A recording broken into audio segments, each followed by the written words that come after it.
nous avons été enseignés hier. Je vous souhaite à tous la bienvenue d'abord. Bonsoir à tous.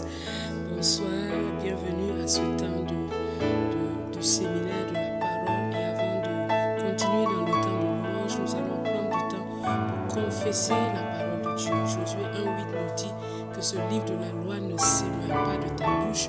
Médite-le, confesse-le, murmure, le déclare, le répète-le sans cesse, afin que tu puisses le pratiquer et afin que tu puisses être transformé. Alléluia.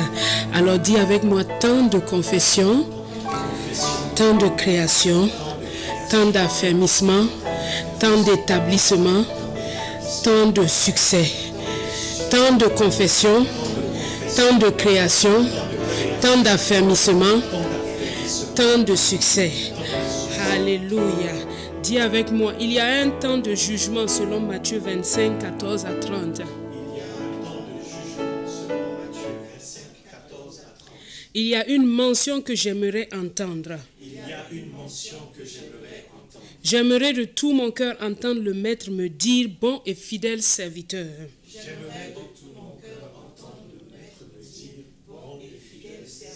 Et cela est certain car on connaît un arbre à son fruit. Si les fruits sont bons, c'est que l'arbre est bon. Si les fruits sont mauvais, c'est que l'arbre est mauvais. On ne peut pas changer la vie de quelqu'un si on ne change pas son cœur. J'admets mon incapacité à faire le bien par moi-même. Car le cœur de l'homme est mauvais et tortueux. Je crois et je confesse qu'en Jésus-Christ, Dieu m'a donné un cœur nouveau pour une vie nouvelle. Oh Jésus, que mon cœur soit bon en toi. Que la bonté de cœur soit visible extérieurement. Que mon cœur soit bon et joyeux dans le service.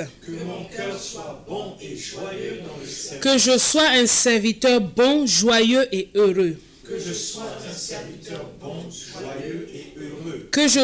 serviteur au bon cœur, joyeux et utile. Que je sois un serviteur au bon cœur, joyeux et utile. Que je sois un serviteur au bon cœur, joyeux, utile, agréable et plaisant.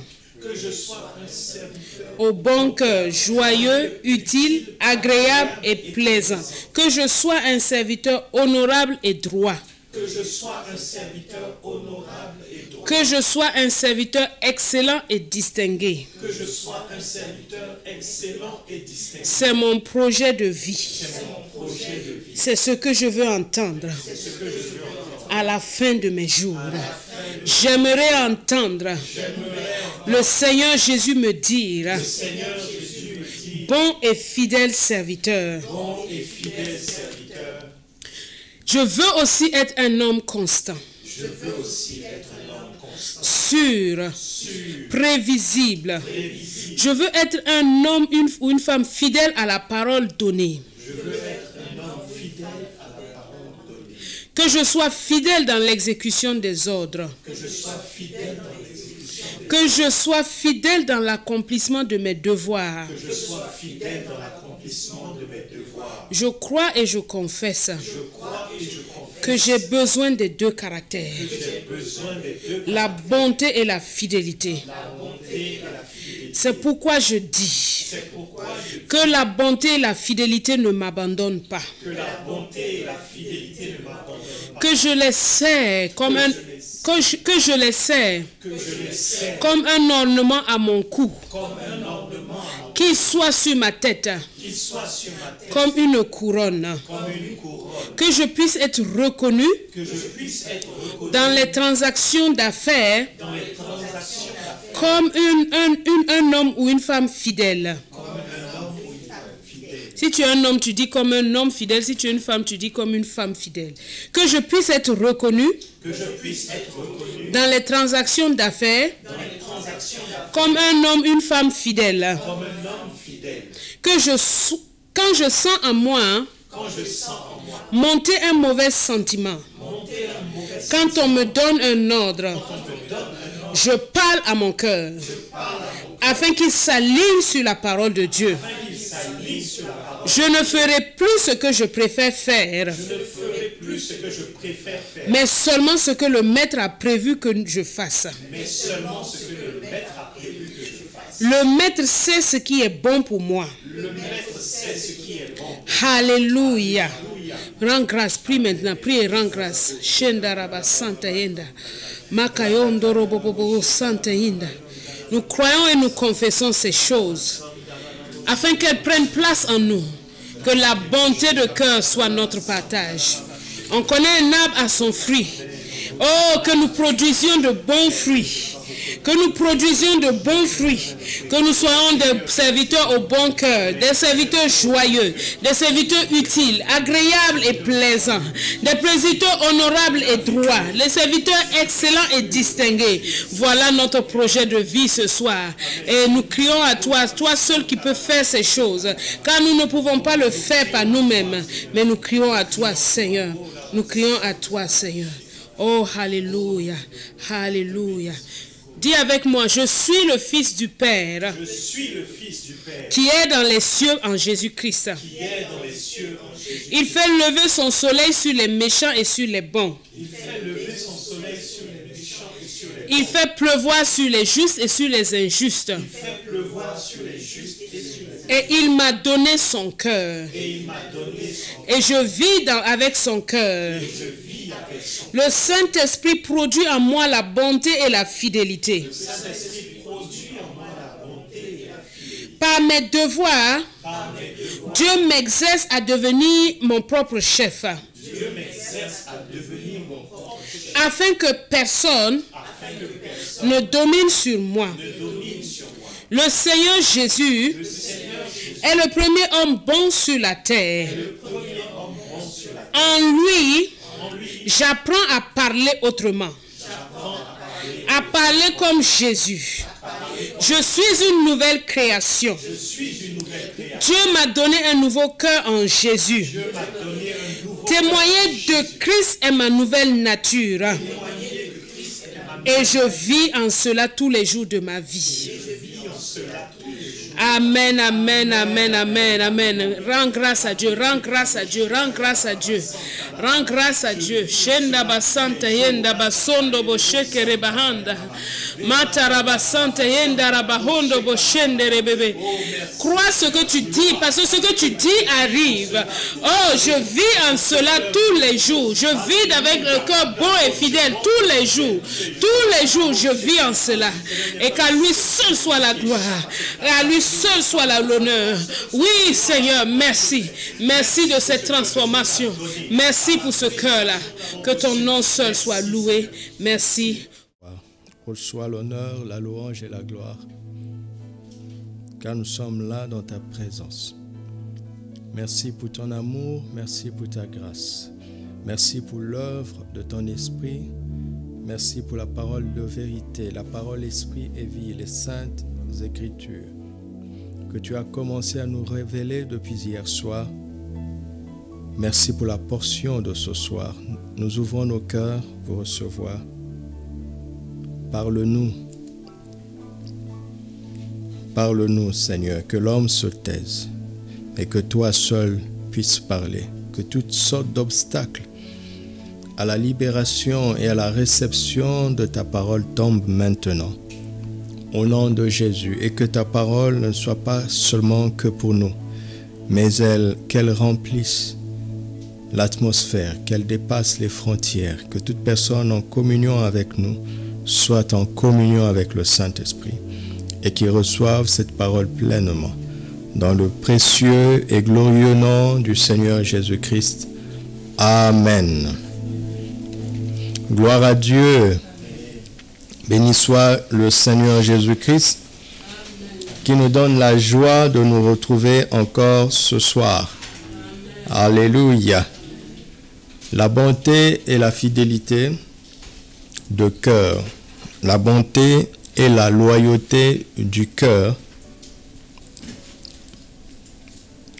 Nous espérons tous un jour, à la fin de nos jours, entendre le Seigneur Jésus nous dire ceci. C'est bien, bon et fidèle serviteur, tu as été fidèle en peu de choses, je te confierai beaucoup, entre dans la joie de ton maître.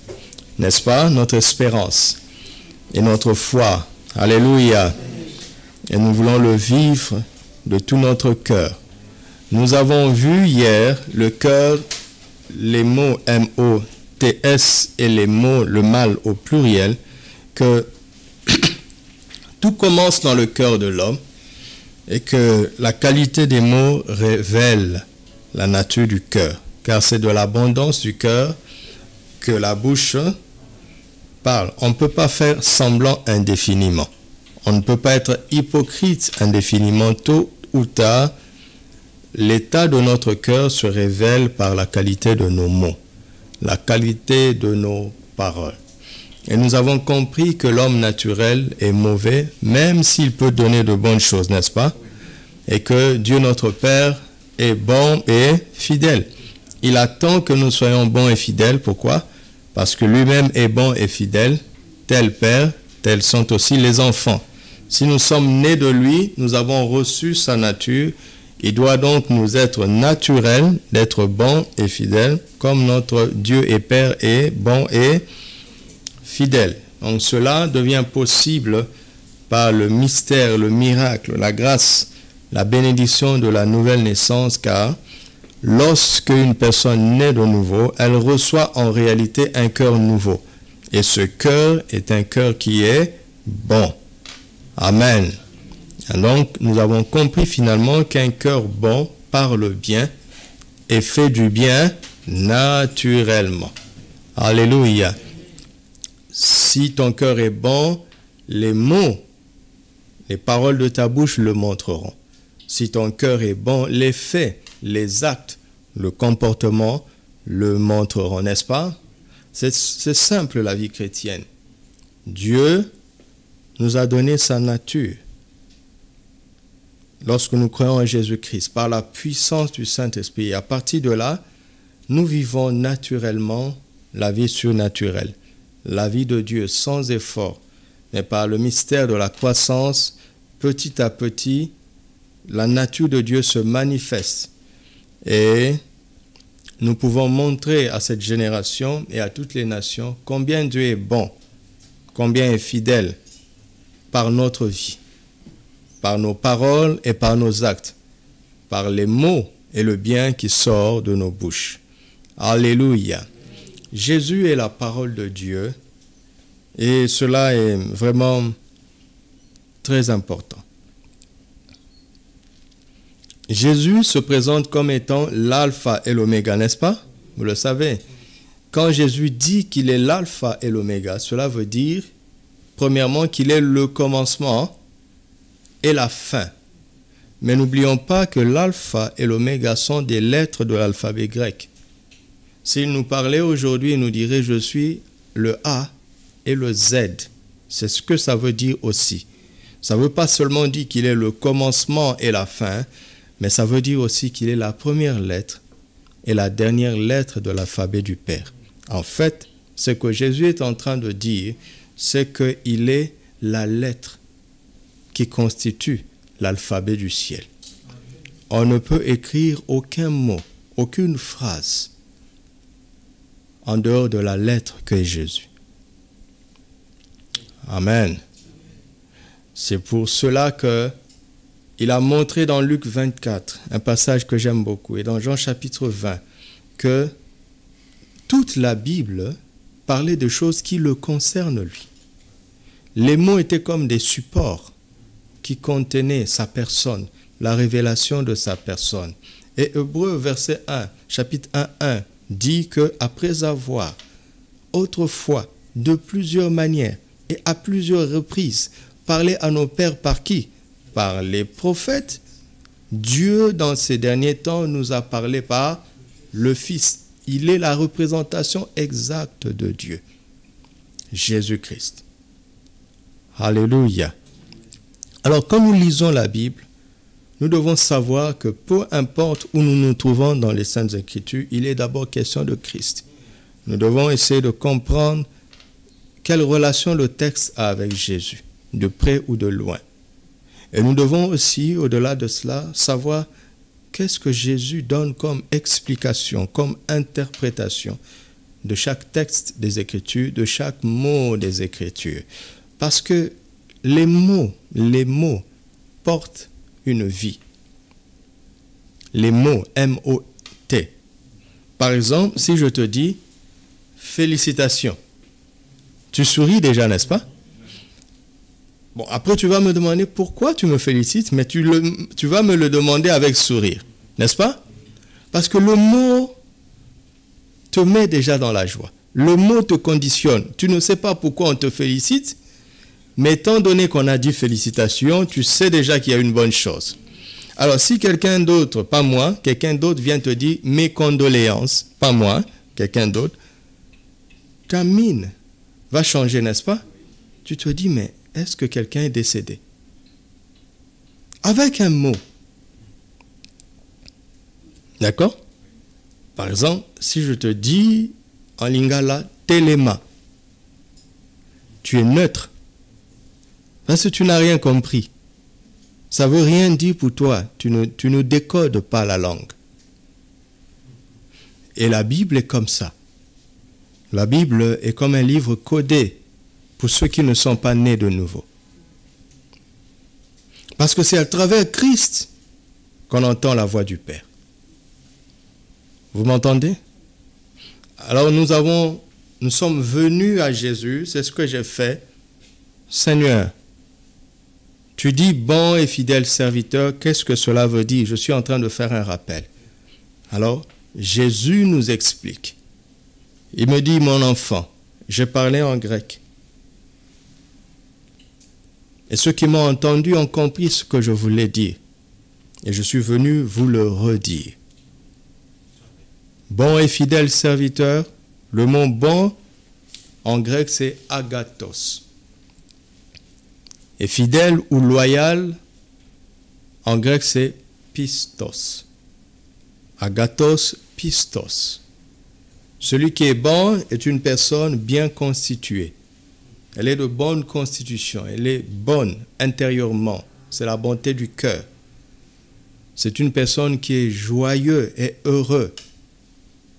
Un serviteur joyeux et heureux. Le simple fait d'être un serviteur le met dans un état permanent de joie. Il n'a encore rien fait.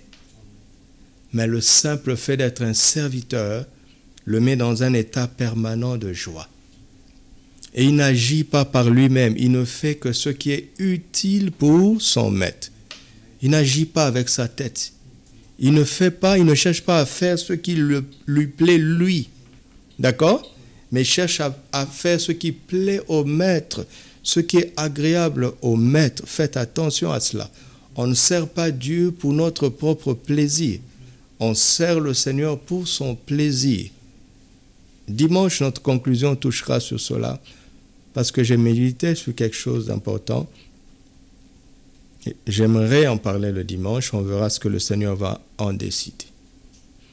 Un bon serviteur, c'est un serviteur qui est droit. Et son attitude fait qu'il est qualifié pour être honoré. Il est honorable, mais il n'est pas encore honoré. Notre récompense est au ciel. Tout ce que nous pourrions avoir ici de bon, ce sont des miettes. N'oubliez jamais ça. Nous ne nous compromettons jamais pour les miettes terrestres. L'honneur, c'est au ciel. Bon et fidèle serviteur, tu as été fidèle en peu de choses, je t'en confierai beaucoup. Entre dans la joie de ton maître. Ça, c'est une dernière parole et ça ne sera pas ici-bas. Vous m'entendez? Honorable. Vis toujours avec cette idée d'être un serviteur honorable. Parce que l'honneur ultime, ce sera le jour où toi et moi, nous nous tiendrons devant lui. Et parmi ceux qui vont persévérer jusqu'à la fin, qui pourront être honorés, certains vont être distingués. Certains vont exceller parmi ceux qui seront honorés. Alléluia. Alléluia. Le Seigneur veut que nous occupions la plus haute marche de la bonté de cœur. Alléluia. Cela doit être ton projet ainsi que le mien. Vous voulez des projets, vous voulez des ambitions, voici une belle ambition. La Bible est pleine de projets et d'ambitions. Si vous ne prenez pas les projets, les ambitions divines, les mauvais projets vont venir dans votre cœur, ils vont occuper l'espace. Faisons attention, faisons attention. Faisons attention. Ce que tu poursuis va conditionner ta marche, va conditionner ta vie et va conditionner ton éternité. Nous devrions poursuivre ce que le Seigneur a prévu de nous donner, pas ce que nous choisissons d'avoir. Alléluia. Et un serviteur fidèle est un serviteur loyal. C'est un serviteur sûr, digne de confiance. Il est crédible. Il est constant, il est prévisible. On peut anticiper. C'est un serviteur qui est loyal dans son engagement et dans sa parole donnée. Sa vie part de la crédibilité. Il est crédible. Quand on s'engage avec lui, on sait qu'il est crédible. Quand il donne une parole, on sait qu'il la tiendra. Pourquoi? Parce qu'il craint Dieu. Car un jour, Dieu jugera même toutes les paroles vaines que nous aurons prononcées. La crainte de Dieu. Un serviteur fidèle, c'est un serviteur loyal qui est crédible, qui craint Dieu. Un serviteur fidèle, c'est un serviteur loyal dans les exécutions des ordres qu'on lui donne. C'est un serviteur soumis à ses autorités. Il est soumis. Il ne résiste pas à l'ordre établi. Il exécute fidèlement les ordres qu'on lui donne. Il n'attend pas qu'on lui dise « s'il te plaît ». Il ne cherche pas qu'on le supplie. Il est au garde à vous, au taquet pour agir. Vous m'entendez? Il ne cherche pas qu'on lui parle de la bonne manière. Tout ce qui importe pour lui, c'est ce qu'on lui dit. On peut bien le lui dire, on peut mal le lui dire. Si l'autorité parle mal, c'est son problème. Mais lui, il exécute fidèlement ce qu'on lui dit de faire parce qu'il est loyal. Amen.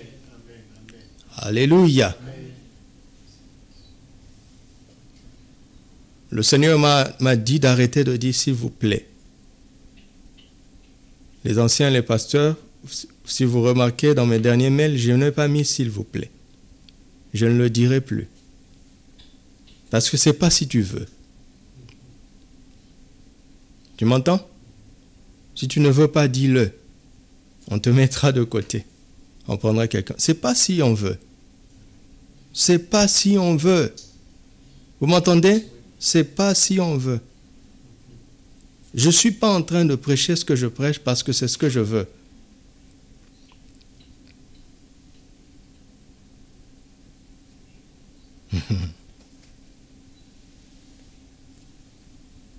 Même moi qui vous parle, parfois je dois maîtriser ma chair.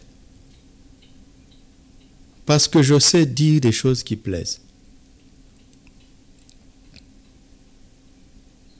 Toute l'année passée, à partir du moment où papa a parlé des dons spirituels, j'ai fait 3 mois de remise en question.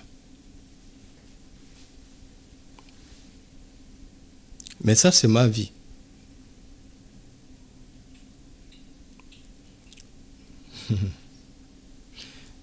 Ceux qui sont dans cette assemblée savent que les 3 dernières années, les gens tombaient tout le temps à l'église, oui ou non? Même pendant la louange, on commence à chanter, les gens tombent. Parce qu'on le voulait. Mais beaucoup de choses ne changeaient pas. Je vous passe les détails pour ne pas exposer la vie de quelqu'un ici.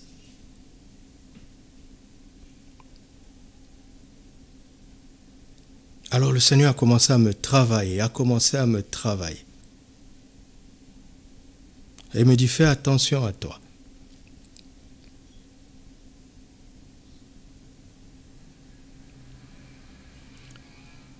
Je peux chercher à faire une réunion où je veux me préparer pour commencer à dire des choses dans les vies des gens.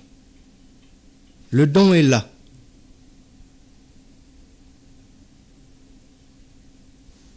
Mais ce serait pour faire quoi? Vous savez, quand quelqu'un ne respecte pas les Écritures, tout ce que tu vas lui dire ne changera rien. Quand quelqu'un ne respecte pas la parole de Dieu, tout ce que tu vas lui dire par révélation ne changera rien.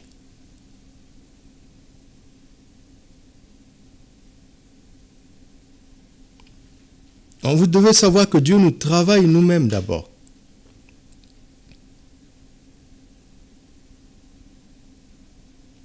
C'est pas si on veut. C'est pas si ça nous plaît. Faisons attention. Oui, je m'inclus moi-même. Faisons attention.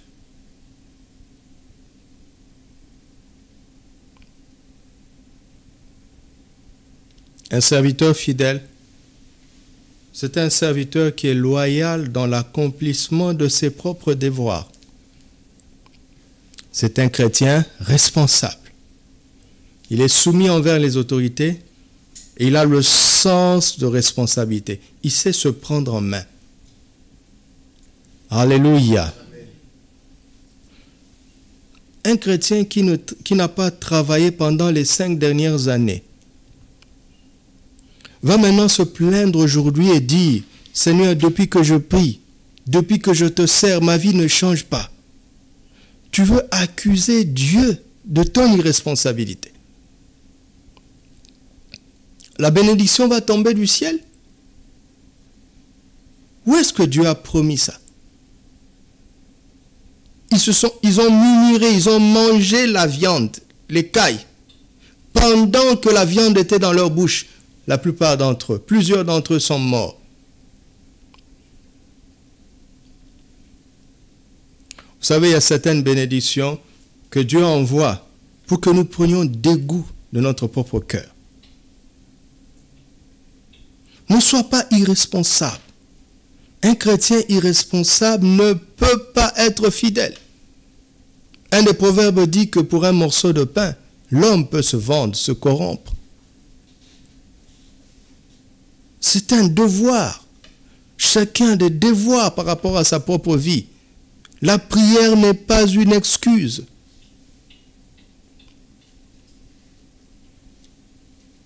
Ce n'est pas une excuse.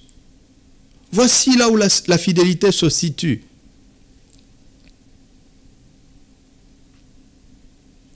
Enfin, un serviteur fidèle est un serviteur qui est loyal dans les transactions d'affaires. C'est là où on voit s'il y a la cupidité ou pas. J'ai refait ça pour que chacun puisse voir. Vous savez, ces choses sont là pour te permettre toi-même de te mirer et de voir l'état de ton cœur. Comme je le disais hier, si à chaque fois qu'on te donne un ordre, il y a un mauvais sentiment qui monte d'abord, tu es un potentiel rebelle. Dieu ne te rejette pas, mais il veut que tu en prennes conscience. Pour résoudre ce problème, parce que la rébellion, c'est la nature du diable. Ça finit en enfer.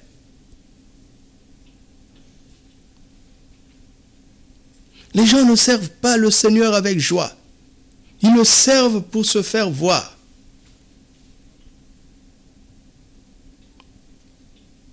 Ces serviteurs-là ne sont ni bons ni fidèles. Ils ne servent pas Dieu. Ils servent leurs propres intérêts. La fidélité va confronter la cupidité, le sens de responsabilité, la rébellion. Va montrer si tu es digne de confiance, si tu es crédible ou pas, si tu crains Dieu ou pas.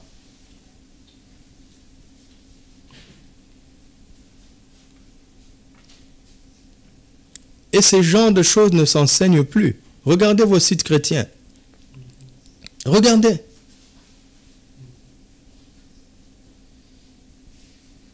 Regardez.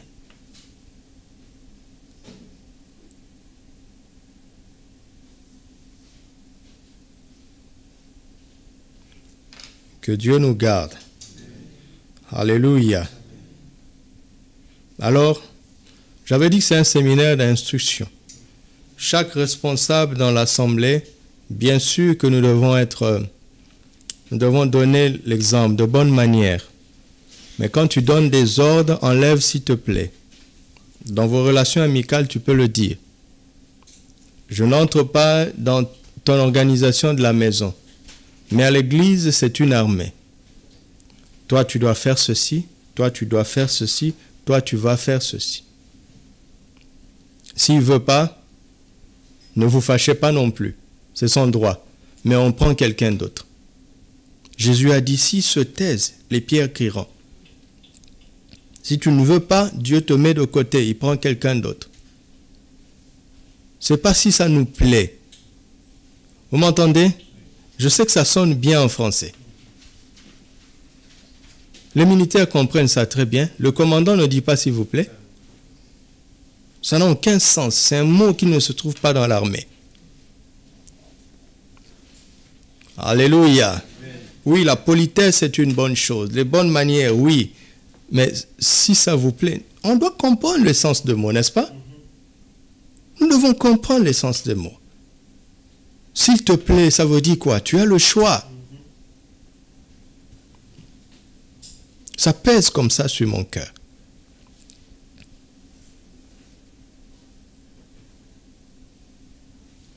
Jésus dit à Pierre, quand tu étais enfant, tu te saignais toi-même, n'est-ce pas?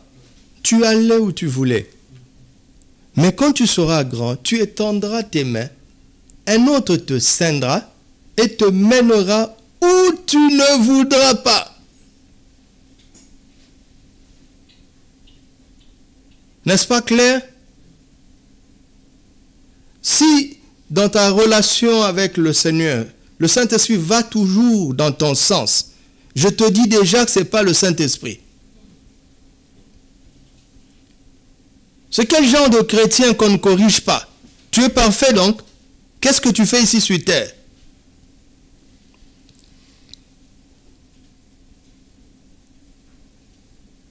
Toute écriture est inspirée de Dieu, utile, n'est-ce pas? Pour enseigner, pour convaincre, pour corriger, pour instruire dans la justice. C'est quel chrétien qu'on ne doit pas corriger? C'est quel chrétien ça? Quelle est la dernière correction que le Seigneur t'a donnée? Ça remonte à quand? Depuis ce temps-là, tu es parfait donc.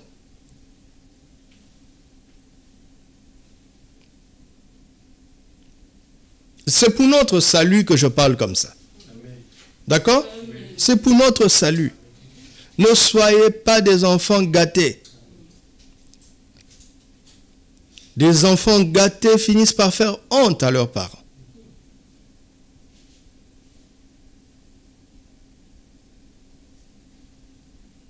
Voilà tout ce qui était contenu dans ce mot-là. Et aujourd'hui, nous allons plus loin par la grâce de Dieu.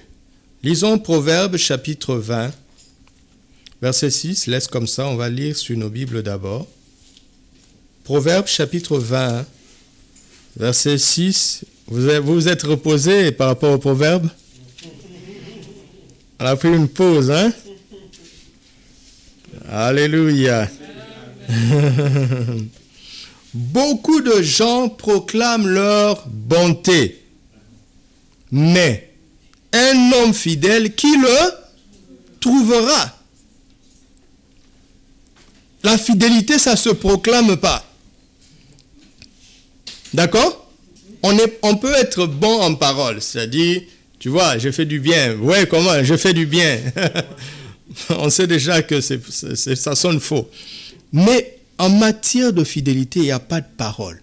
Tu es fidèle ou pas. Et si tu es fidèle, on te trouve. Si on ne te trouve pas, c'est que tu ne l'es pas.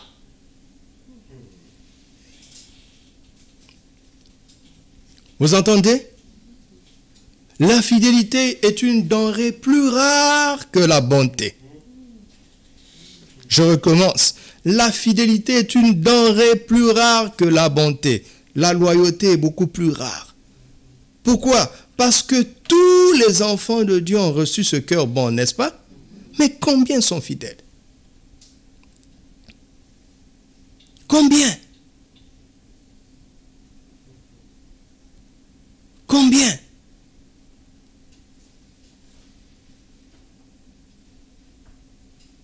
« 1 Corinthiens chapitre 4, versets 1 à 2.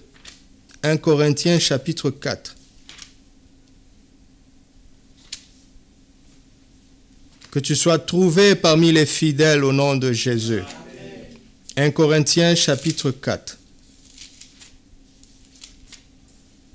Ainsi, qu'on nous regarde comme des serviteurs de Christ.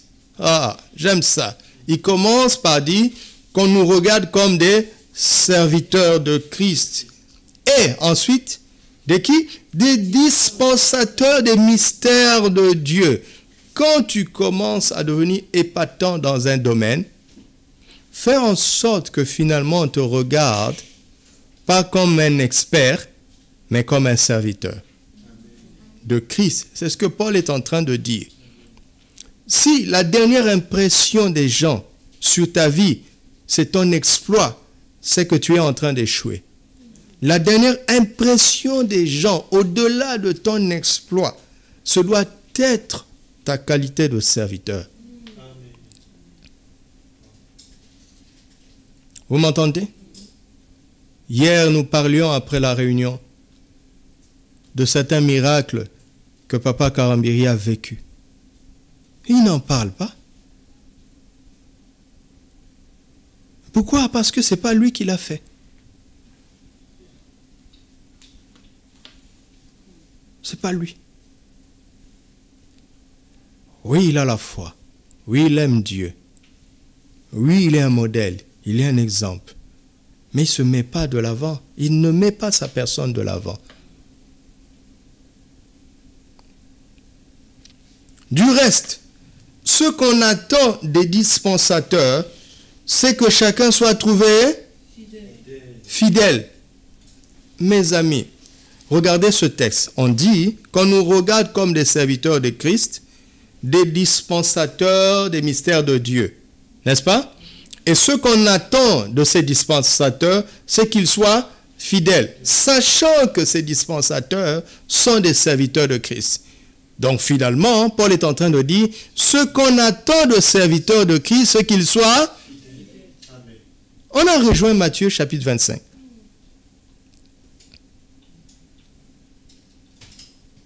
Alléluia. Oui, là, la dernière qualité qui est recherchée encore, c'est la fidélité, n'est-ce pas? Bon, d'accord. Être bon, c'est le point de départ.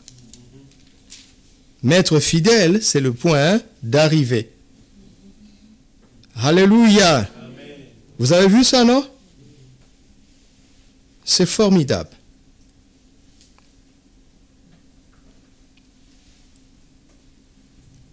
Beaucoup de gens proclament leur bonté. Mais un homme fidèle, où le trouvera-t-on? Et c'est ça mon titre. Un homme fidèle, où le trouvera-t-on? Quelle est ta réponse? J'aimerais qu'on le trouve ici. J'aimerais être parmi ceux-là. Alléluia. Parce que je ne doute pas que la bonté de Dieu est en moi. Pas par mérite, mais par grâce, au moyen de la foi. Parce que je suis né de nouveau. Il m'a donné à toi aussi un cœur nouveau. Alléluia. Alors, nous sommes plusieurs à être bons déjà. Mais sommes-nous tous fidèles? Voilà la question. Voilà la question. Beaucoup de gens font état de leur bonté. Mais où trouver un homme sincère? Ça, c'est la version du semeur. Beaucoup de gens se honte de leur bonté, mais qui trouvera quelqu'un de vraiment sûr. Vous voyez? Vraiment sûr. Pourquoi cette question? Où est-ce que nous allons trouver la réponse? Comme d'habitude, dans la bouche du maître. Dans la parole des talents, dans la parabole des talents, il a dit bon et fidèle serviteur. Bon et fidèle serviteur. Serviteur méchant et paresseux. Allons regarder à la parole des talents. Il dit bon et fidèle serviteur d'une part, et d'autre part il dit serviteur méchant et paresseux. Cela m'emmène à cette conclusion, c'est que celui qui est bon n'est pas méchant évidemment. N'est-ce pas? Mais celui qui est fidèle n'est pas paresseux. Et ça m'étonne. Quel rapport entre la fidélité et la paresse?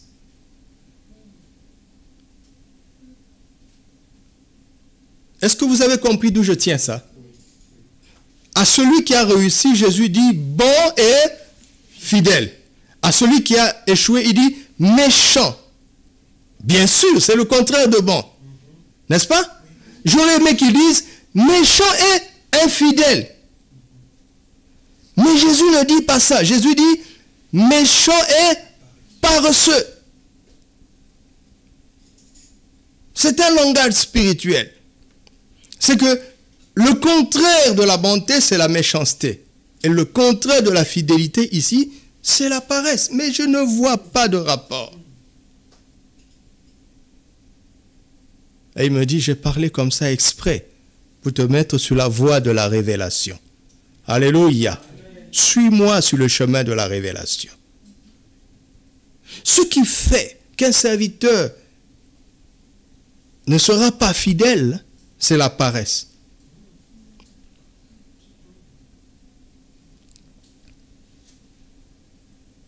Ce qui fait qu'un serviteur ne sera pas bon, c'est la méchanceté. Mais ce qui fait qu'il ne sera pas fidèle, c'est la paresse. Qu'est-ce qu'il veut nous apprendre? Pourquoi? Parce que celui qui est bon, d'accord? Un serviteur qui est bon a besoin d'efforts spirituels pour être fidèle. Ça demande du travail. Parce que l'engagement, c'est du travail. Alléluia. Exécuter les ordres, ça veut dire bosser. Bosser dur. Et quand tu as bossé dur, tu viens vers le maître, tu te dis, pasteur avait dit qu'il cherchait un waouh. Il va dire waouh. Tu arrives comme ça, le maître balaye tout, il dit tout ça c'est inutile. Tu as fait tout sauf ce qui m'était utile. Seigneur, j'ai travaillé toute la nuit. Il dit, mais même si tu as travaillé pendant 3 nuits sans dormir, si tu ne fais pas ce qui m'est utile, je jette ça. Vous m'entendez?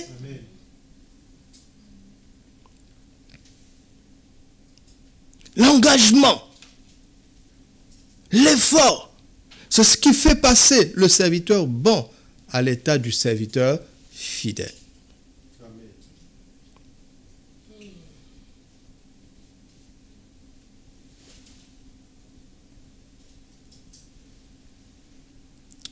Et beaucoup d'églises sont remplies de serviteurs méchants. Ils ont mis leur pasteur sur un piédestal. Il dit, toi, prie pour nous, pour que nous soyons bénis. Ils font aucun effort spirituel pour grandir. Pourquoi? Parce qu'ils sont méchants dans leur cœur. Et ce qu'ils donnent à leur pasteur n'est pas l'expression de leur bonté. C'est l'expression de leur méchanceté. Parce qu'ils veulent asservir l'homme de Dieu. L'homme de Dieu est devenu comme leur serviteur. Jésus-Christ est pour eux un veau d'or. Parce que le veau est un animal servile. Réfléchissez un peu.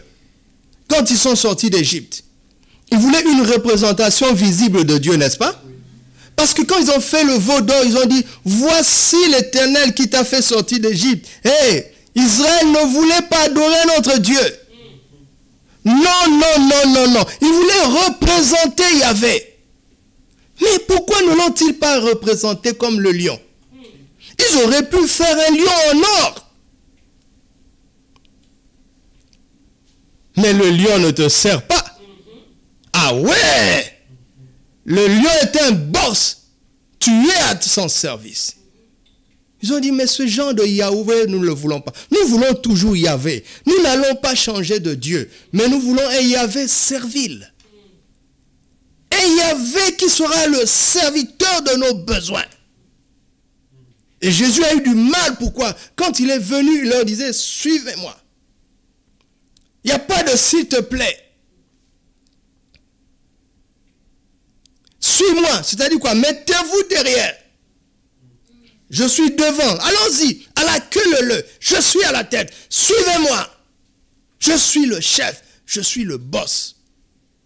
Ils ont tellement suivi qu'un jour ils ont dit, Seigneur, nous avons tout laissé, quitté pour te suivre. Vous avez compris ça? Ça veut dire quoi? Pendant tout ce temps, Jésus ne leur a pas rendu ce qu'ils avaient quitté. Mais ils l'ont suivi pendant 3 ans et demi. Et à la fin, l'homme dit qu'il va mourir. Pierre dit, mais attention, tu as oublié ce que nous avons fait. Jésus dit, mais Pierre, je te connais. Mon contact avec toi en Jean 1. Je t'ai dit que tu ne seras plus Simon, tu seras Céphas. Mais tu ne m'as pas suivi. Mais quand j'ai fait la pêche miraculeuse, ah là tu as tout laissé pour me suivre. Je te connais, Pierre. C'était intéressé. Mais je vois que tu m'aimes quand même, mais tu as un problème d'intérêt. Alors pour te guérir, je vais faire 3 ans sans te rendre ce que tu as quitté pour me suivre. 3 ans. 3 ans au service du maître. Pierre était marié. Il avait certainement des enfants, ça on ne le sait pas. Il avait une belle-mère. Il a laissé tout ça. Il travaillait avec son père. Il a laissé l'entreprise familiale. 3 ans. Et comme si ça ne suffisait pas, le maître dit, je vais mourir. Allons à Jérusalem, je vais mourir. Pierre dit, attention. Attention. Jésus le regarde et lui dit, personne ne va quitter ça et ça pour moi et ne le recevra pas au centuple ici-bas. En bonus, avec la persécution et la vie éternelle. Le centuple que Jésus a promis qu'ils allaient recevoir, le jeune homme riche en avait, sans Jésus, Zachée en avait, dans le vol. Donc ne te focalise pas sur le centuple. Alléluia.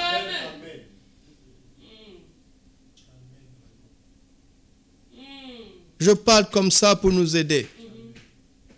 La déviation n'est pas loin de nous. La déviation nous accompagne tous les jours. Il s'appelle la chair. C'est même pas le diable. Tous les jours. Si on ne reste pas proche de l'esprit et proche de l'écriture, la déviation n'est pas loin. La déviation dort avec toi dans ta chambre. Et ce n'est pas ta femme, ce n'est pas ton mari. C'est une mauvaise partie de toi-même, appelée la chair. Tu as reçu le cœur nouveau, tu es bon. Mais il faut un effort spirituel pour devenir fidèle et loyal. C'est clair?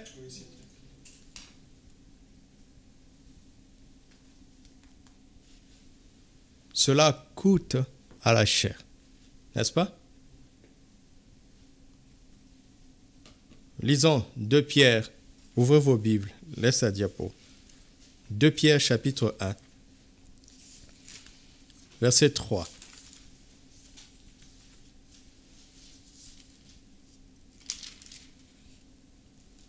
Sa divine puissance nous a donné tout ce qui contribue à la vie et à la piété. Au moyen de la connaissance de celui qui nous a appelés par sa propre gloire et par sa vertu.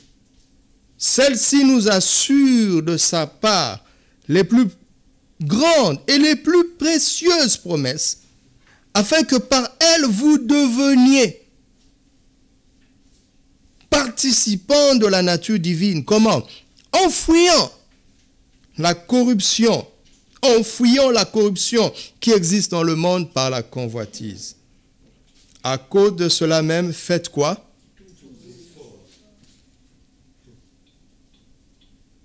Voici là où la vie chrétienne de plusieurs s'arrête. Ils ont déjà la foi, mais il y a 8 choses qu'il faut ajouter à la foi. Et ces choses-là, mon ami, ça demande de l'effort. Alléluia. Voici encore un thème de séminaire.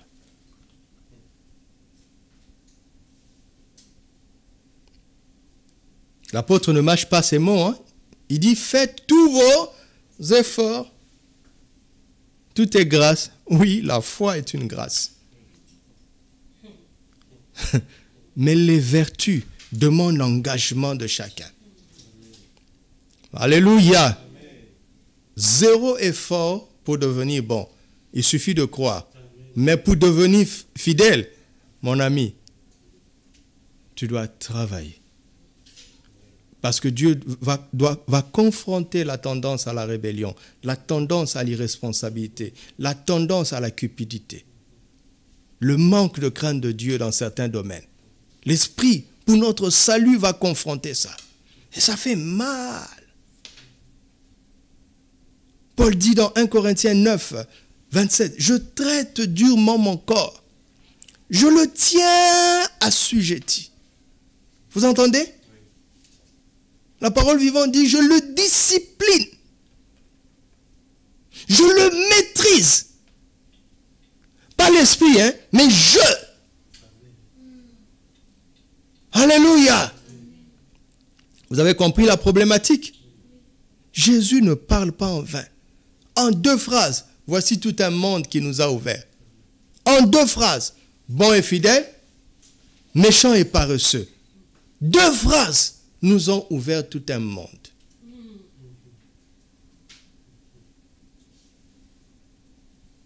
Les gens sont infidèles par paresse. Être fidèle dans le mariage, c'est du travail. Le romantisme ne garantit pas la fidélité. Parce que la femme étrangère peut être plus romantique encore. Parce que surtout quand on triche, les gens mettent le paquet. La fidélité n'est pas sur le terrain du romantisme. La fidélité, c'est sur le terrain de la frustration, le terrain des divergences, le terrain des sacrifices. C'est bon, quand tout est bon, c'est bon. Mais la fidélité vient, vous savez, quand Dieu dit qu'il est fidèle, ça veut dire quoi? Ça veut dire qu'il t'a dit quelque chose, tu as attendu longtemps. Ce n'est pas encore arrivé. Mais il est fidèle, il ne change pas. Il ne change pas de parole. Il ne change pas de parole.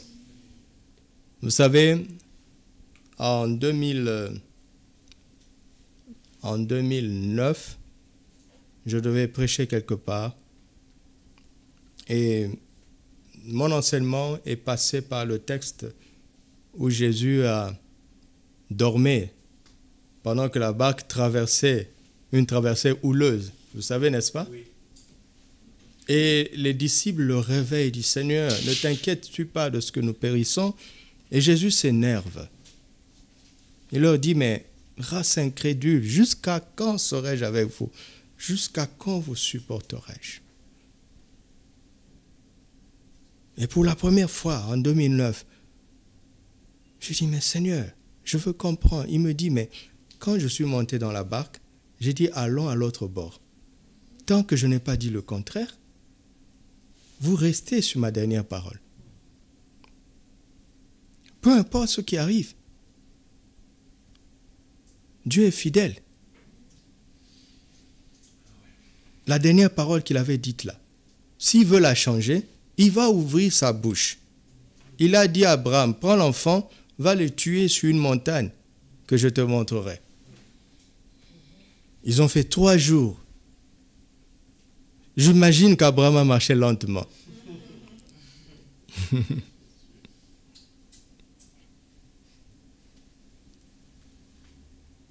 Mais finalement, Dieu a dit le contraire. Quand il change d'avis, il exprime. Ce n'est pas nous qui allons lui faire changer d'avis. Il est fidèle, reste sur sa dernière parole. S'il a changé d'avis, il va le dire.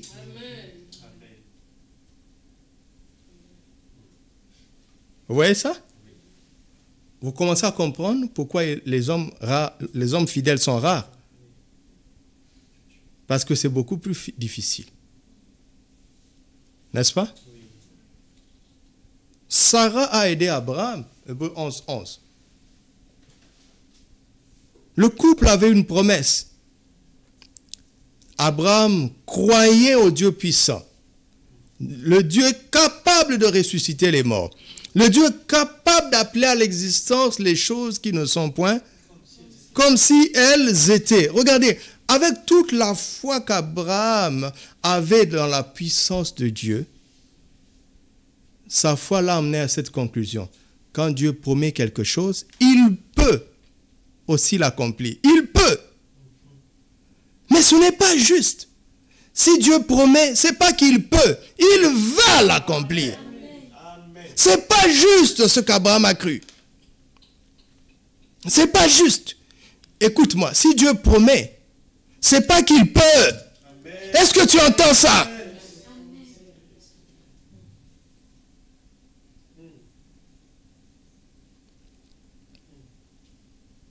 Quand Dieu sait qu'il peut faire quelque chose, c'est-à-dire que ça dépend d'un autre paramètre que lui-même, il ne promet pas, il n'ouvre pas sa bouche. Mais si jamais il ouvre sa bouche, c'est fini. Il va le faire. Pas il peut, il va le faire. Il n'est pas un homme pour mentir, ni un fils de l'homme pour se repentir. Voyez, l'homme, malgré toute sa foi, la puissance de Dieu, nos femmes nous connaissent. La femme a observé son homme. On en parlera demain, si Dieu le veut. L'homme n'était pas droit. Un opportuniste, un jongleur. Il a vraiment la foi. Hein? Mais quand il est en danger, c'est là où tu vois qu'il n'est pas fidèle. Un brave homme, hein, il est brave. Mais quand il est en danger, il a fait signer un contrat secret à sa femme. Il dit, si on arrive, tu sais, tu es trop belle, ma chérie. Dis que tu es ma sœur. Ce qui n'est pas faux. Mais avec quelle intention? Il livre sa femme. Il n'est pas fidèle. Mais qu'est-ce que Sarah fait? Sarah est fidèle. Elle respecte l'engagement pris en secret avec son mari. Sarah est fidèle. Sarah teste son mari. L'homme est sorti, il a parlé avec Dieu. Il a fait un autel, il a mis des animaux dessus. Le feu est descendu du ciel. La femme observe de loin et dit, waouh, la dimension de la foi de mon mari là. Un cupide comme lui va sacrifier des animaux. Regardez, lisez la Bible. Les premiers autels d'Abraham, il n'y avait rien dessus. À l'honneur de l'Éternel, Yallah, pas d'offrande, pas de dîme. C'est Melchisedec qui lui a appris ça. Après chaque succès, Abraham dépouillait les autres. Il donnait rien. Rien. Rien. La femme connaît son mari. Pour la première fois, l'homme va céder. Va sacrifier des animaux de son troupeau. La femme dit, quelque chose s'est passé. Et elle observe de loin. L'homme n'a pas allumé le feu. Le feu est descendu du ciel et a dit, ouais, j'ai épousé quelqu'un. Et l'homme vient, chérie, Dieu m'a parlé. Eliezer, c'est pas bon. Tu auras un fils de moi, chérie. Après ce discours, la femme teste son homme. Tu sais, j'ai une servante là. Tu peux aller avec elle. Le mari dit, bon, c'est toi qui le dis. Hein. Il n'est pas fidèle. Vous pensez que ça fait plaisir à Sarah? De savoir que son mari est allé avec une autre femme? Il n'est pas fidèle, il est bon. Ah oui, je parle de Père Abraham. Si Père Abraham est comme ça, toi et moi, nous sommes comment? Dieu a supporté Abraham pour nous dire qu'il va nous supporter. Mais il nous prévient. Faites attention. Les intérêts terrestres ne sont pas tout. Il y a un honneur éternel que j'ai préparé pour vous. Il y a une distinction. Il y a des couronnes et des médailles qui vous attendent au ciel. Il y a des trônes et des sièges d'honneur. Certains seront même des colonnes dans la maison de son Père. Tu m'entends? Et les gens veulent qu'on baptise des rues, un quartier pourri même, dans ton pays. Un quartier pourri. Mais tu veux qu'on baptise ça de ton nom. Et on amène un ruban, tu vas couper aussi. Dans un quartier pourri. Alors que Dieu a promis que certains seront des colonnes. C'est-à-dire quand tu vas passer dans une ruelle de Jérusalem, il se peut que tu entendes Pilier Lungu. Hey Seigneur! Si on ne me connaît pas sur terre, tant pis. Cette terre va être effacée. Pourvu que je sois fidèle. Amen. Alléluia! Hébreux 11:11. Sarah va compléter la foi d'Abraham. Elle va découvrir que celui qui a fait la promesse est fidèle. Donc, ce n'est pas qu'il peut, il va le faire. Alléluia. Quand il y avait besoin de puissance, la foi d'Abraham travaillait. Quand il y avait besoin de fidélité, la foi de Sarah travaillait. Un couple parfait. Ils se sont complétés. Alléluia. On s'unit pour devenir meilleur, pas pour devenir pire.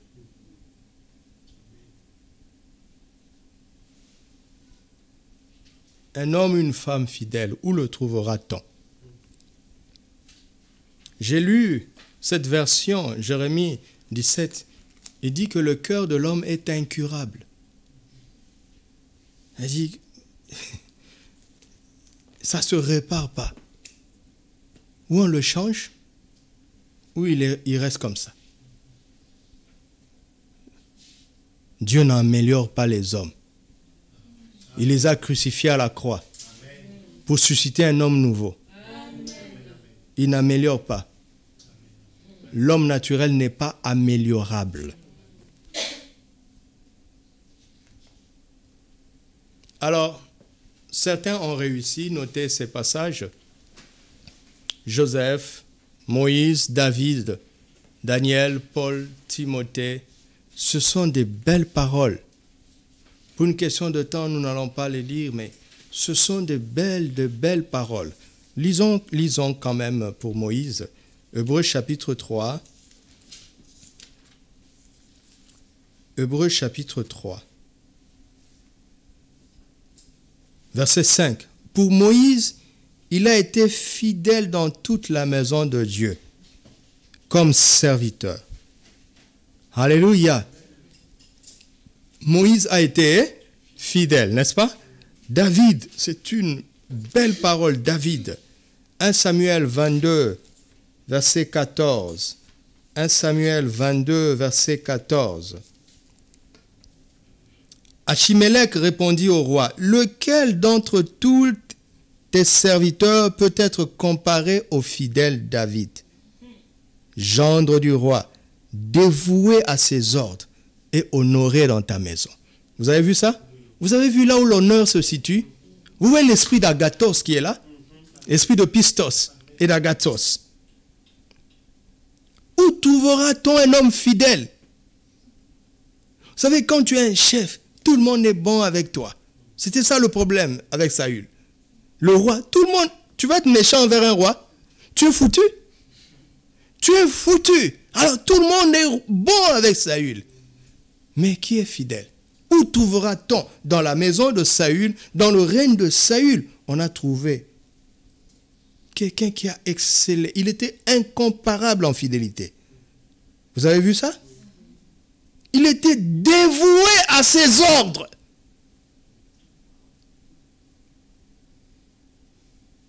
Dévoué. Mettez ensemble la dévotion et les ordres. C'est-à-dire que quand on donne un ordre déjà, la nature humaine n'aime pas ça. Et lui, il réagit avec rapidité, avec vitesse. Quand on lui donne un ordre, il réagit avec dévouement. Ça, c'est la caractéristique d'un homme fidèle. Et David était un homme fidèle. Regardez, c'est encore plus difficile parce que David savait que Saül était déjà déchu. C'est lui qui était oint. Mais malgré ça, il se soumet aux ordres d'un roi déchu. Vous vous rendez compte de la qualité de cet homme? Daniel 6, verset 4. Daniel 6, verset 4. Alors les chefs et les satrapes cherchèrent une occasion d'accuser Daniel en ce qui concernait les affaires du royaume. Mais ils ne purent trouver aucune occasion ni aucune chose à reprendre parce qu'il était comment? Fidèle. Alléluia. Et qu'on n'apercevait chez lui ni faute, ni rien de mauvais. Waouh! Waouh! Regardez le témoignage. Que Dieu rende ainsi témoignage de nous. Paul, 1 Timothée 1, verset 2. Notez les autres passages pour vous-même. Ce sera le dernier que nous allons lire dans ce chapitre.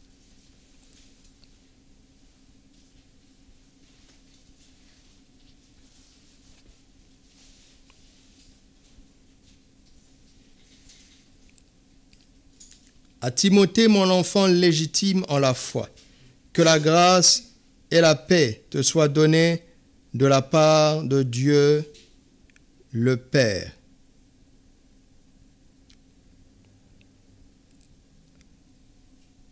Verset 12.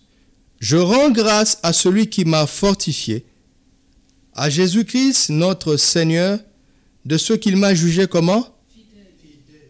Fidèle. Jésus. Est-ce que Jésus peut se tromper de jugement? Paul était un homme fidèle. Timothée le sera aussi. Et il y en a bien d'autres qui sont là. Ils ont réussi pourquoi? Par la foi. Car la foi et la fidélité ont la même racine. Alléluia. Vous voyez, parfois, les gens réagissent, ils me disent, pasteur, parfois, quand tu parles à un moment donné, tu deviens dur. Non, je ne deviens pas dur. Mais si ça te semble difficile, c'est parce que tu veux y arriver par toi-même. Par la foi, il est possible d'être fidèle. Regardez.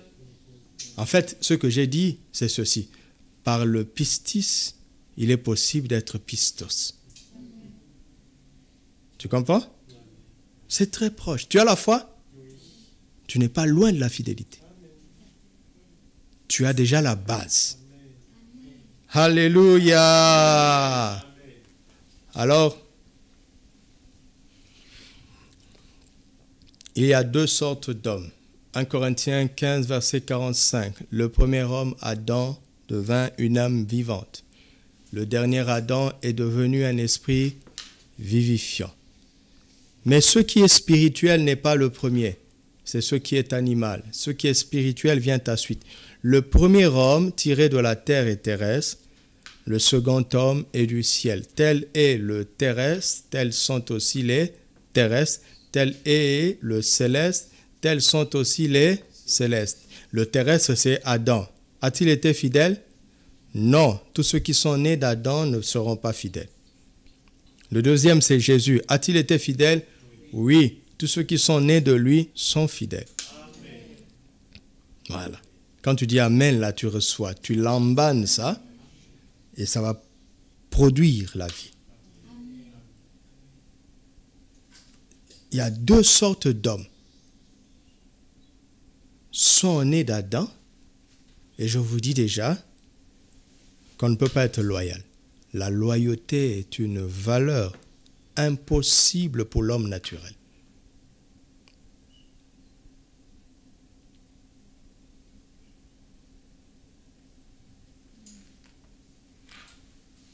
En Corinthiens 15, je vous ai dit hier concernant l'évangile de Matthieu que c'est un même livre, n'est-ce pas?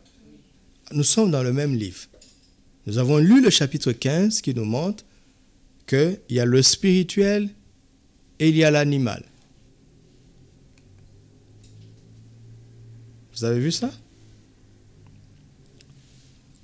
Le spirituel et l'animal. Je mis ça en gras. Vous avez vu, non? C'est le même livre. Adam est comparé à l'homme animal. Jésus est comparé à l'homme spirituel. 1 Corinthiens 2, verset 14. Mais l'homme animal, ou bien l'homme naturel, ne reçoit pas les choses de l'Esprit de Dieu, car elles sont une folie pour lui. La bonté et la fidélité, nous l'avons vu, sont des fruits de l'Esprit. L'homme animal ne peut pas recevoir ça. Vous comprenez ça? C'est pas que Dieu ne veut pas lui donner. Si je te donne et tu ne reçois pas, à qui la faute? Il ne peut pas. Galates 5, 22 montre que le fruit de l'esprit, entre autres, il y a la bonté et la fidélité. Mais l'homme animal ne peut pas recevoir ça. L'homme spirituel, si. 1 Corinthiens 2, 14, 15 parle de ces deux hommes que nous avons vus à la conclusion au chapitre 15. L'homme animal ou l'homme naturel, puis l'homme spirituel. 1 Corinthiens 3 va amener une nuance. Et c'est là où se trouve le problème. 1 Corinthiens 3, verset 1. Pour moi, frère, ce n'est pas comme à des hommes spirituels que j'ai pu vous parler, mais comme à des hommes animaux, comme à des hommes charnels. C'est-à-dire comme à qui? À des enfants en Christ. Alors qu'est-ce qu'on donne aux enfants? Évidemment, je vous ai donné du lait et non de la nourriture solide, hein, parce que la nourriture solide c'est pour les hommes, le lait c'est pour les enfants. Un bébé ne peut pas digérer la nourriture solide. En effet, puisqu'il y a parmi vous de la jalousie et des disputes, n'êtes-vous pas charnels et ne marchez-vous pas selon l'homme?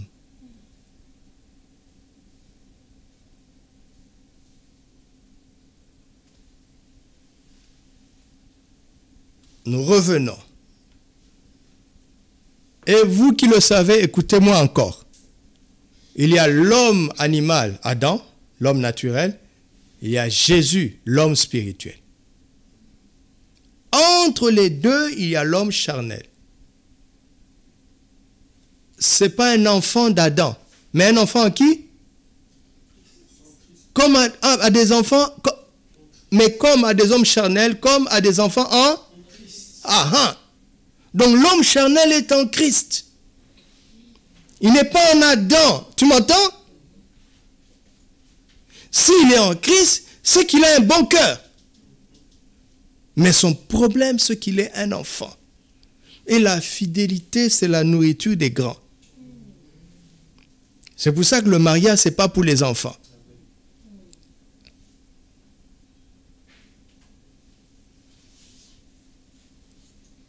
Tu n'as pas appris à maîtriser ton corps, tu te maries parce que tu brûles. Tu seras infidèle parce que le mariage ne résout pas ce problème.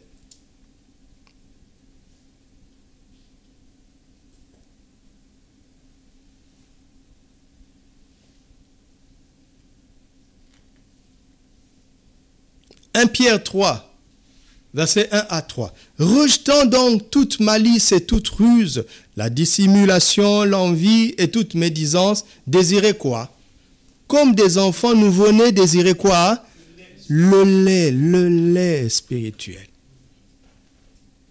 Afin que par lui vous croissiez pour le salut. » Si vous avez goûté que le Seigneur est comment?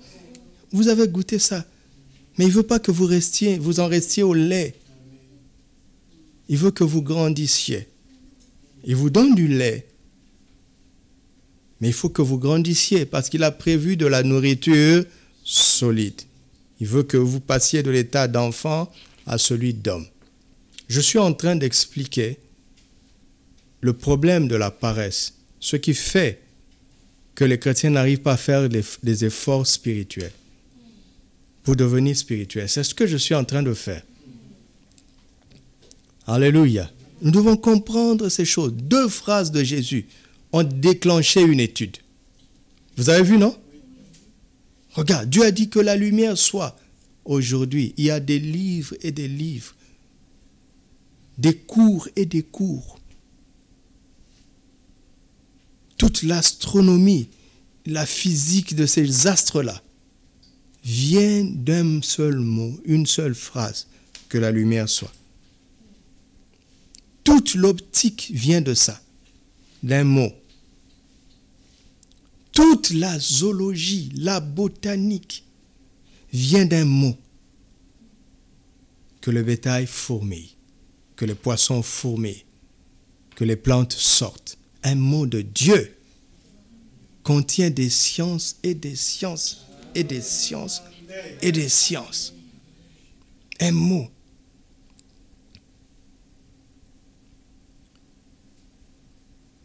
Il a regardé l'homme, il dit, soyez féconds. La gynécologie est arrivée. Les gens te tapent 12 ans pour devenir gynéco à partir d'une phrase de Dieu. Maintenant, moi, je veux te parler 1 heure, tu dis que c'est long. Tu comprends ce que je fais? Jésus a dit 2 phrases. Ça a déclenché une étude. Ça, c'est une synthèse. Hein? Ce que je suis en train de vous dire, c'est une synthèse. Mais tout ce que moi j'ai appris sur ces 2 phrases me dépasse. 2 phrases. Bon et fidèle serviteur, serviteur méchant et paresseux. 2 phrases.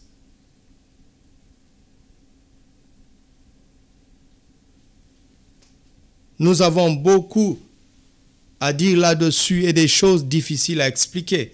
Pourquoi? Parce que vous êtes devenus lents à comprendre. Vous n'étiez pas lents. La rétrogradation a commencé. Vous comprenez? Il dit, vous en effet, qui depuis longtemps devriez être des maîtres, vous avez encore besoin qu'on vous enseigne les premiers rudiments des oracles de Dieu. Vous en êtes venus. Vous entendez le français? Vous en êtes venus à avoir besoin de lait et non de la nourriture solide. Ça veut dire quoi? Vous en êtes venus à avoir besoin de lait. Ça veut dire quoi? Ça veut dire que les gens sont nés, ils ont commencé par le lait, ils sont passés par la bouillie, ils ont commencé à manger du poisson, finalement ils ont commencé à broyer des os. À un moment donné, ils n'arrivent plus à digérer la viande. Ils reviennent à la bouillie, ils n'arrivent plus à digérer, ils reviennent au lait. Tu as déjà vu ça où? Ça s'appelle la décroissance, au lieu de la croissance. Il disait, si vous avez goûté que le Seigneur est bon, désirez le lait spirituel et pur, afin que vous croissiez au salut, n'est-ce pas? Le lait, c'était pour que vous croissiez. Ils ont commencé par le lait, ils ont grandi. À un moment donné, ils commencent à décroître. Spirituellement, c'est possible de faire marche arrière. de rétrograder, de reculer. On a fêté ton 5e anniversaire, puis ton 10e anniversaire, puis ton 30e anniversaire, et l'année prochaine, on fête le 20e, 29e anniversaire. Qu'est-ce qui se passe? Et tu réunis les frères. Tu invites Danone, toutes sortes de yaourts. Nous sommes venus à ta fête d'anniversaire, mon frère. Il n'y a que des yaourts, du lait, des fromages, des produits laitiers. Et tu commences à parler comme un enfant. C'est mon 5e anniversaire. Avec la barbe. Quelque chose ne va pas. Et quand on veut te transmettre des choses profondes, on sent que ça bute. Parfois tu parles avec quelqu'un, tu sens que ça part, ça revient. Ça part, ça revient. Ça passe pas. Ils ont rétrogradé. C'est comme ça qu'ils deviennent infidèles. Vous avez compris maintenant? Et ils cessent de devenir bons. Vous voyez des chrétiens à un moment donné qui deviennent méchants. Des méchancetés dans la... Tu ne reconnais plus le frère. Tu ne reconnais plus la sœur. Qu'est-ce qui s'est passé dans sa vie? Il va te dire, oh non, on m'a trahi. Et alors? On t'a trahi, mais Dieu est là. Le Saint-Esprit est en toi. Et vous voyez, les gens commencent à devenir aigris, méchants. Parce qu'ils ont refusé de faire l'effort de pardonner. Vous comprenez ça? Ça demande un effort. Surtout quand un chrétien te fait du tort. Il fait exprès.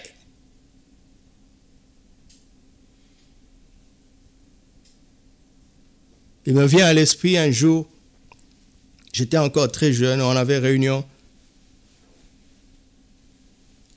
J'avais une contrainte et j'arrivais en retard. Et je vois un frère, pendant la louange, qui sort. J'arrive à la porte, je lui dis, tu vas où? Il me dit, j'étais en train d'adorer le Seigneur. La louange se passait tellement bien. Mais cette sœur-là a pris le micro.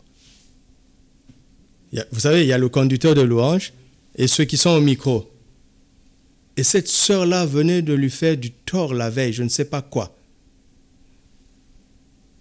Et quand cette sœur a pris le micro pour conduire un chant, le frère a été heurté. Il a quitté la présence de Dieu. Quoi? Je vais quitter la présence de Dieu à cause d'un homme? Mais quelle folie! Vous comprenez? À l'époque, l'immaturité nous a montré qu'on devait traiter le tort que la sœur lui avait commis. Mais aujourd'hui, si c'est aujourd'hui, la même situation, je ne traiterai pas ça comme ça. Parce que le frère a gardé rancune. Vous savez quoi? Quand on a parlé à la sœur, elle a demandé pardon. Le frère a eu du mal à pardonner. Vous comprenez? Il commence à devenir méchant. N'est-ce pas? Pourquoi? Parce qu'il est paresseux en matière de pardon. Parce qu'il y a des situations où tu dois bosser dur pour relever la tête. Tu comprends? Tu es déjà bon. Si tu refuses de bosser dur pour relever la tête, si tu es paresseux dans ce domaine-là, cette paresse te rendra méchant. Est-ce que c'est clair ce que je suis en train de dire?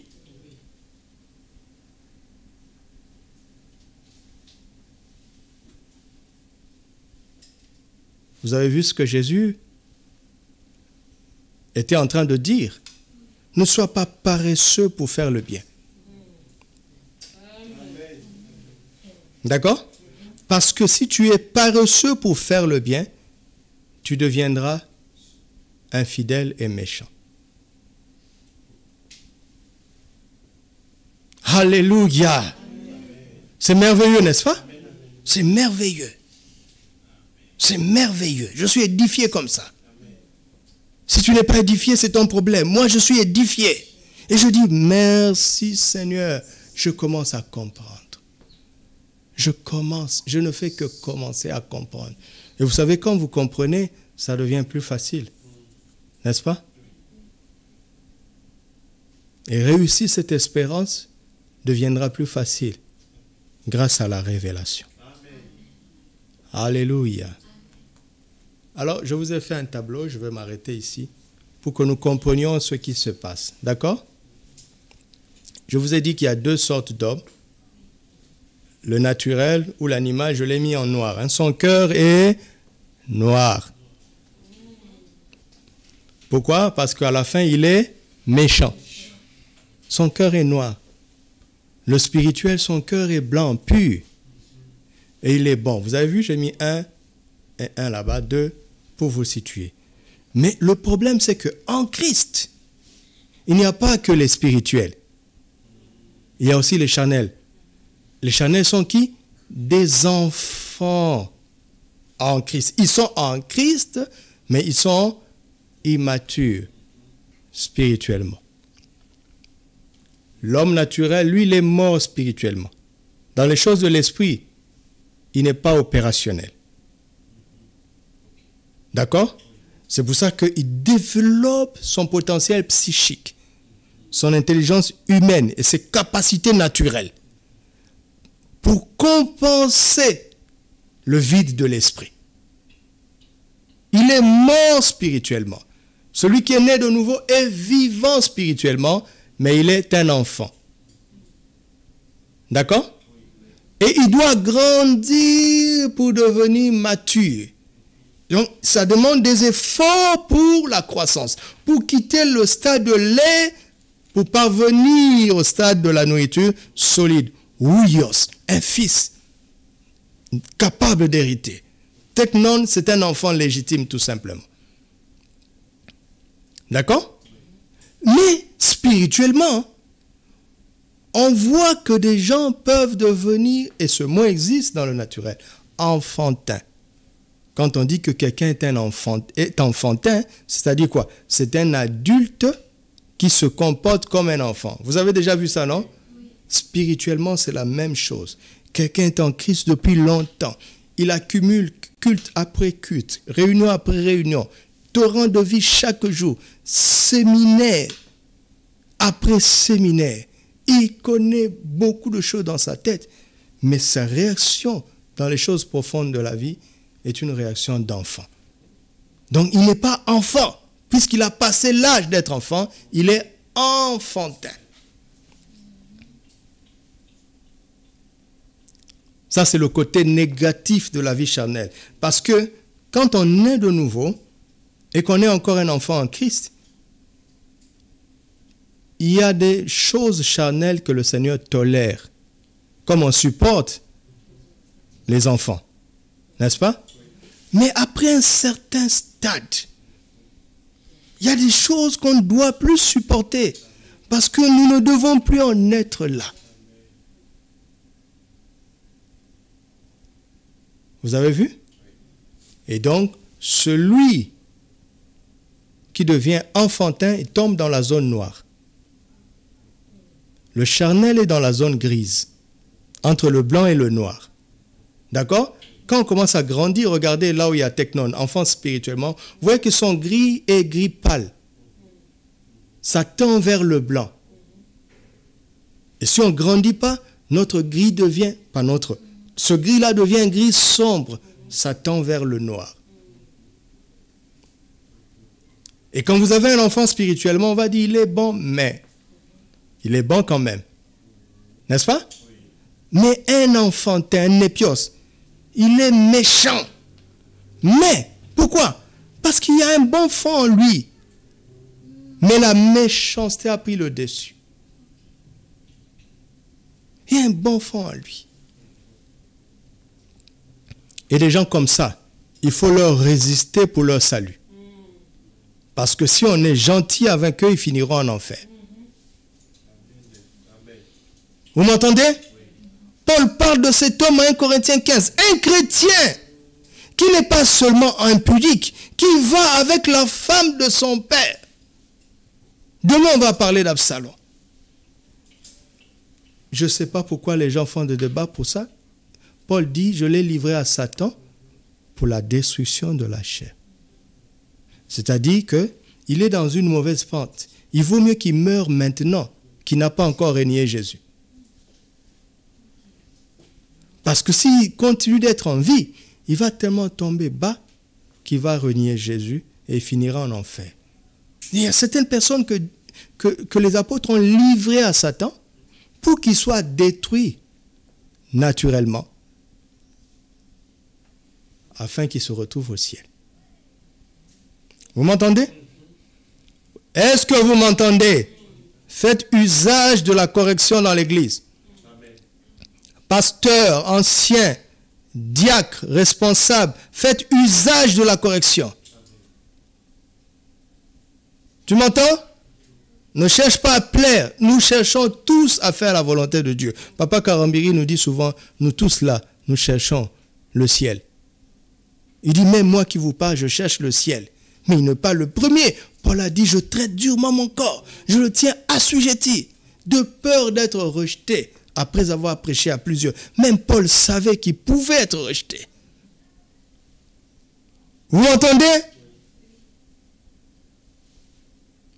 Nous n'allons pas cautionner l'infidélité, le manque de loyauté, pour le bien. Alléluia. Soyez dur avec ça. Disciplinez les enfants à la maison, pour leur bien. Disciplinez les enfants dans l'église, pour leur bien. Quand je parle d'enfants, je ne parle pas de ton âge naturel. Tu peux avoir 30 ans et être un bébé spirituellement. Mais on va t'éduquer. Nous avons aussi été éduqués. Alléluia. Amen. Moi qui vous parle, je ne dors jamais en prière parce qu'on nous a maltraités. On nous a maltraités. Oh, qu'est-ce qu'on va vous maltraiter bientôt? Personne n'a dit amen ici.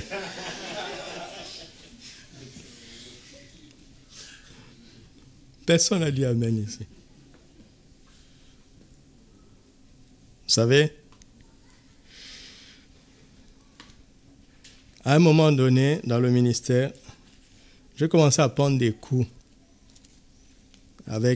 par des personnes que j'aimais beaucoup. Et mes réactions étaient excessives. Un jour, je suis allé parler au Seigneur. Et je vais vous le montrer demain. Dieu ne s'occupait pas de ce que je lui disais. Je voyais vraiment qu'il ne portait aucune attention à mes prières, à mes paroles. À un moment donné, je savais qu'il était là, mais ma souffrance ne l'intéressait pas. Je me suis arrêté, j'ai dit, Seigneur, est-ce que c'est bien ce qu'on m'a fait? Il m'a dit non. Je dis alors, pourquoi tu t'en occupes pas? Il m'a dit parce que ça ne m'intéresse pas. Il m'a dit parce que ce n'est pas déterminant pour toi. Et après des heures et des heures, c'était toute la nuit, des heures et des heures, où j'essaie de communiquer avec le Saint-Esprit, il me dit, tu es trop sensible. Et puis il me dit, ça ne fait que commencer. Est-ce que tu veux aller loin? Je dis, oui, Seigneur. Il dit, prépare-toi. Il dit, je n'ai aucun contrôle sur ces gens-là. Mais donne-moi du contrôle sur ton âme. J'ai arrêté de pleurer. Quand tu es hypersensible, tu vas trop souffrir. Mais quand tu muscles ton âme, les gens n'ont qu'à faire ce qu'ils veulent. Ce qui importe, c'est de faire la volonté de Dieu. Les gens n'ont qu'à raconter ce qu'ils ont raconté. Vous savez, le docteur Yonggi Cho a écrit un livre, La 4e dimension. Ça a été controversé. Vous savez quoi? Finalement, c'est son livre le plus lu. Vous savez pourquoi? Parce qu'on a tellement critiqué ça.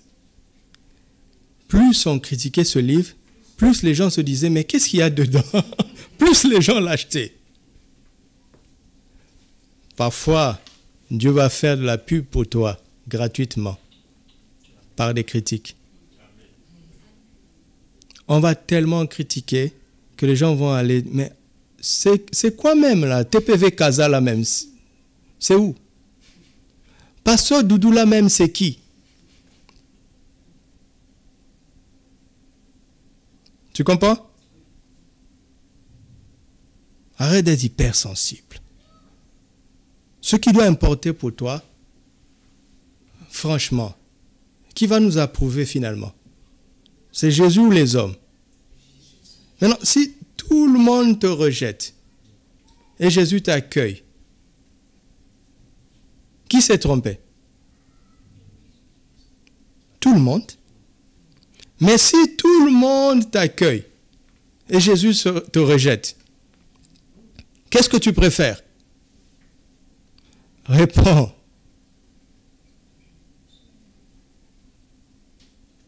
Ouais, la zone grise là, d'accord? Nous devons demander l'aide du Saint-Esprit tous les jours pour glisser, monter vers la zone blanche. Parce que si tu ne montes pas vers la zone blanche, tu descendras dans la zone sombre.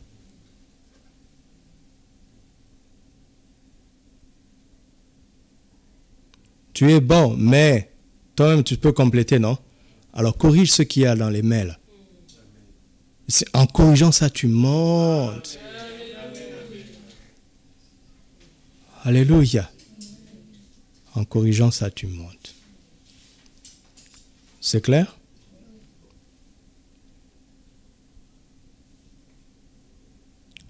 Ne sois pas paresseux spirituellement. D'accord? Tous les efforts que tu dois faire, fais-les. Alléluia. S'il faut prier toute la nuit, s'il faut se réveiller chaque jour à 4h30, maîtrise ce corps-là. Quand tu écoutes un enseignement qui est très long, à un moment, tiens-toi debout.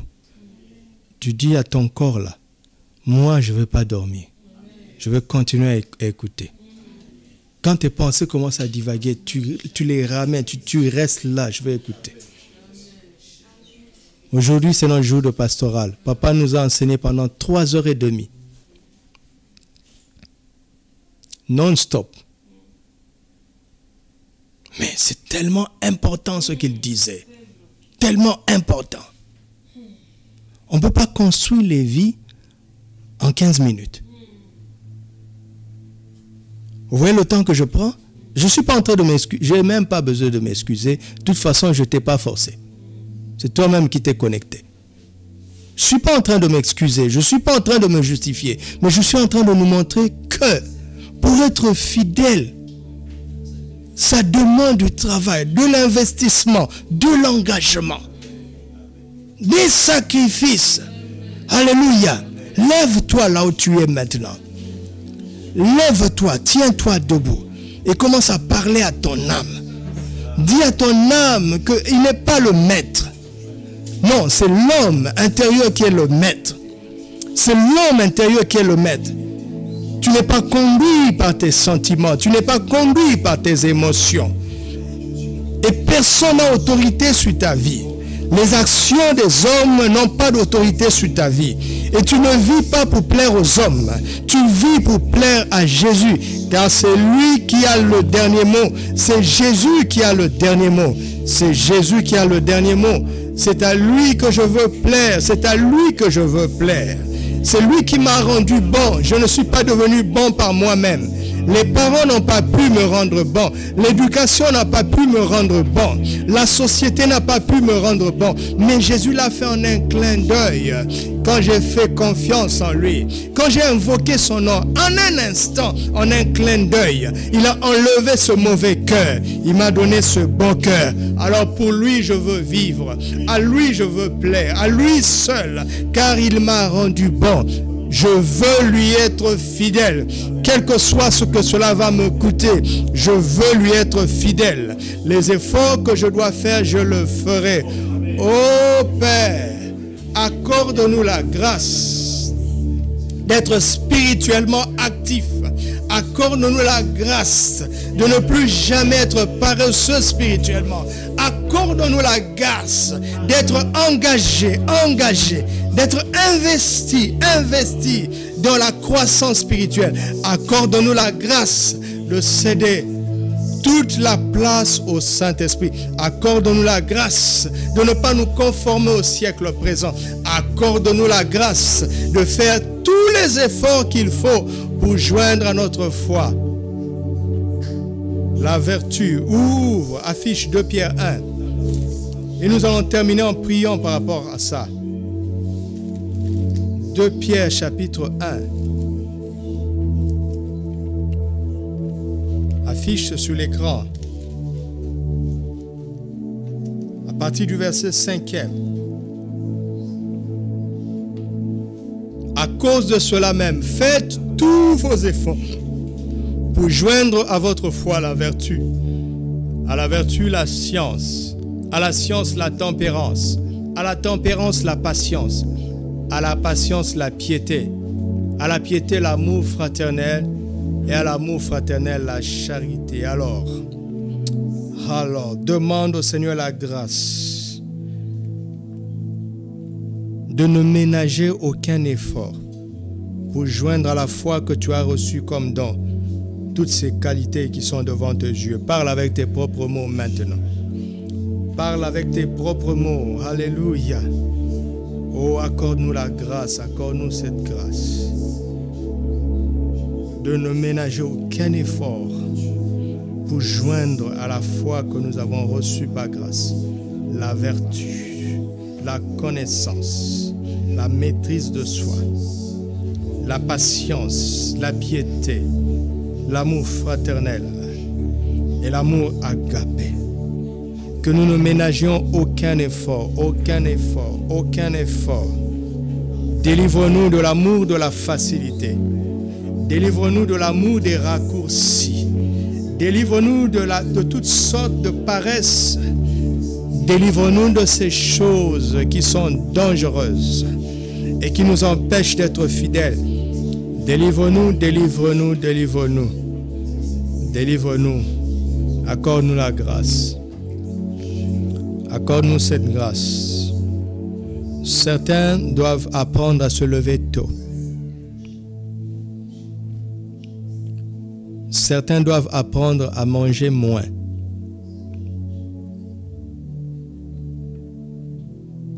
Certains doivent apprendre à travailler plus. Certains doivent apprendre à pardonner sans attendre des excuses.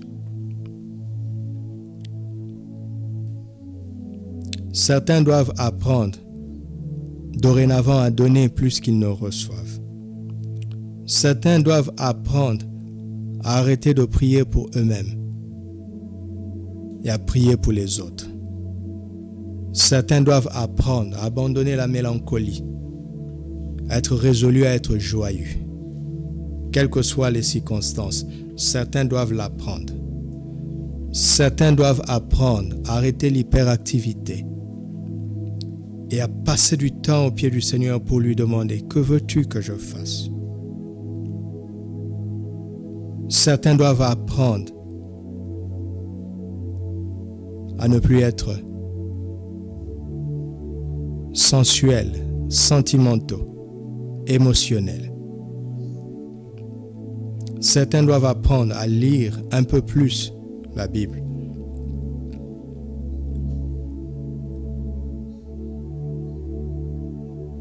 Que de choses nous avons besoin d'apprendre.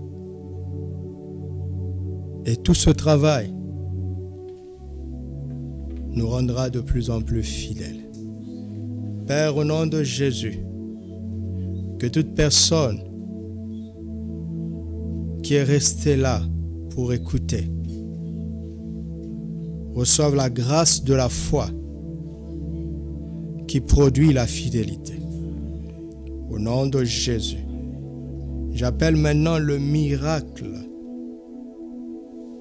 des victoires dans les luttes qui ont duré longtemps.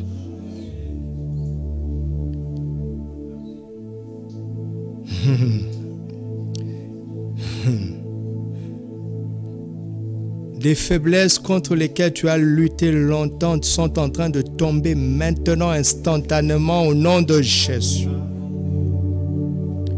Tu t'élèveras demain et tu diras, mais où sont ces luttes? Pourquoi j'ai perdu tout ce temps?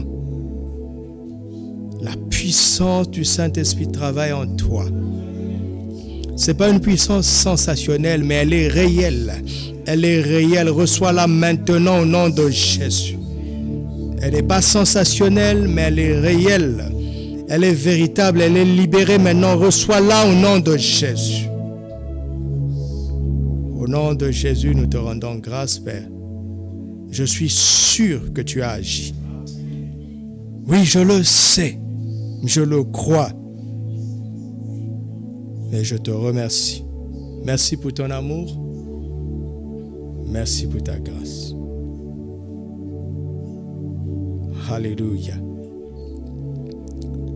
Le Seigneur me dit de te dire qu'il te tient par la main. Tu n'es pas seul dans cette marche. Il marche avec toi.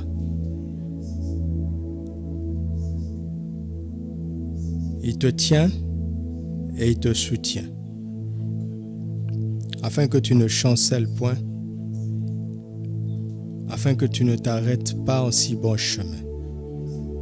Il dit, appuie-toi sur moi et tu verras la ligne d'arrivée. Il dit, je suis avec toi maintenant, je t'attends aussi à la ligne d'arrivée. Et c'est moi qui t'emmène là où je t'attends. C'est moi qui t'emmène là où je t'attends. Sans moi, tu ne peux pas y arriver, car sans moi, vous ne pouvez rien faire.